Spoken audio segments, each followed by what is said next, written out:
Coronavirus, les soignants en première ligne sont-ils assez bien protégés? Jean-François Moreau est médecin généraliste, et il y a peu, il a effectué une garde dans un poste de tri des hôpitaux.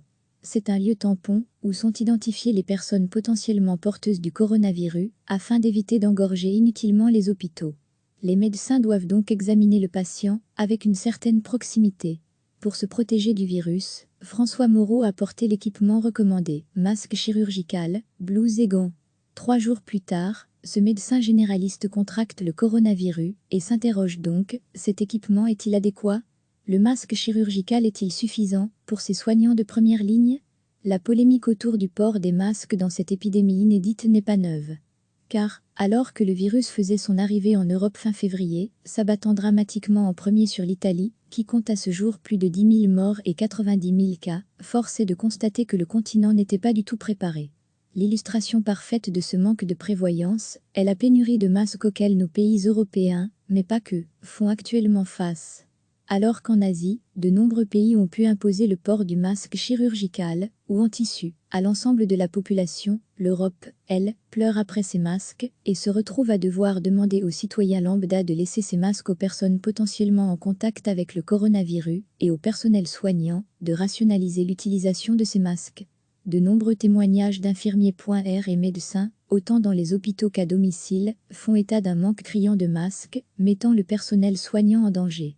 Ils nous envoient en première ligne, mais sans nous donner les armes. Impossible donc de suivre l'exemple des pays asiatiques, alors que le port du masque chirurgical est une barrière supplémentaire face à la propagation du coronavirus, aux côtés des mesures de confinement et de la distanciation sociale. Mais si la population belge peut essayer de pallier la pénurie de masques chirurgicaux en confectionnant soi-même des masques en tissu, ce qui est hautement recommandé, pour le personnel soignant, la problématique est tout autre. La question est de savoir qui doit porter les masques FFP, ces fameux masques qui filtrent également les particules aériennes, et donc empêchent totalement le passage du coronavirus. Les recommandations du Conseil supérieur de la santé sont les suivantes. Les masques chirurgicaux, qui retiennent les gouttelettes émises par le porteur, sont réservés les masques FFP1/2/3. Étonnamment, le CSS permet l'utilisation du FFP1, alors que celui-ci n'a pas les capacités filtrantes nécessaires pour retenir le SARS-CoV-2, c'est le petit nom du virus responsable de Covid-19. On remarque tout de suite une certaine incongruité, la seule différence entre le port de ces types de masques est le mot direct. La logique du CSS voudrait donc qu'un médecin dans un centre de triage, qui doit examiner un patient potentiellement infecté, n'est pas en contact direct avec ce dernier, et ne doit donc porter qu'un masque chirurgical. Il n'est donc pas protégé de particules aériennes porteuses du virus. Même si le vecteur principal de transmission du virus sont les gouttelettes émises par le malade, la transmission par l'air est aussi possible. Cette logique montre que ces décisions ne se basent pas que sur des recommandations sanitaires, mais aussi purement pratiques. En situation de pénurie, il faut faire des choix qui ne permettent pas une protection optimale des personnes en contact avec le coronavirus. Pour preuve, le document du CSS reprenant les recommandations précise également que des conditions exceptionnelles d'utilisation des masques sont permises en cet épisode épidémiologique, c'est-à-dire des conditions où le nombre d'heures de port du masque est plus important que les recommandations habituelles.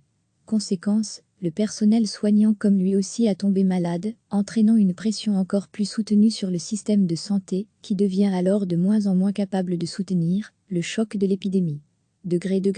Coronavirus, plus de 16 millions de masques chirurgicaux reçus, 11 millions distribués. Dès l'arrivée du virus dans notre pays, les stocks de masques étaient clairement insuffisants pour protéger au mieux le personnel soignant dans cette lutte quotidienne. Manque de prévoyance, non-application du principe de précaution, désinvestissement dans le système de santé belge, impossibilité de prévoir une épidémie d'une telle ampleur. Le temps est à la recherche de solutions, et non de coupables, mais dès que l'épidémie sera maîtrisée, il faudra urgemment tirer les leçons de cet épisode épidémiologique inédit dans notre société contemporaine. Recevez chaque matin l'essentiel de l'actualité. Jean-François Moreau est médecin généraliste, et il y a peu, il a effectué une garde dans un poste de tri des hôpitaux. C'est un lieu tampon, où sont identifiées les personnes potentiellement porteuses du coronavirus, afin d'éviter d'engorger inutilement les hôpitaux. Les médecins doivent donc examiner le patient, avec une certaine proximité. Pour se protéger du virus, François Moreau a porté l'équipement recommandé, masque chirurgical, blouse et gants. 3 jours plus tard, ce médecin généraliste contracte le coronavirus et s'interroge donc, cet équipement est-il adéquat? Le masque chirurgical est-il suffisant pour ces soignants de première ligne? La polémique autour du port des masques dans cette épidémie inédite n'est pas neuve. Car, alors que le virus faisait son arrivée en Europe fin février, s'abattant dramatiquement en premier sur l'Italie, qui compte à ce jour plus de 10 000 morts et 90 000 cas, force est de constater que le continent n'était pas du tout préparé. L'illustration parfaite de ce manque de prévoyance est la pénurie de masques auxquels nos pays européens, mais pas que, font actuellement face. Alors qu'en Asie, de nombreux pays ont pu imposer le port du masque chirurgical, ou en tissu, à l'ensemble de la population, l'Europe, elle, pleure après ces masques, et se retrouve à devoir demander aux citoyens lambda de laisser ces masques aux personnes potentiellement en contact avec le coronavirus, et au personnel soignant, de rationaliser l'utilisation de ces masques.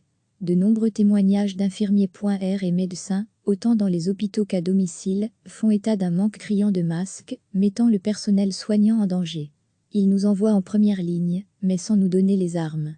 Impossible donc de suivre l'exemple des pays asiatiques, alors que le port du masque chirurgical est une barrière supplémentaire face à la propagation du coronavirus, aux côtés des mesures de confinement et de la distanciation sociale.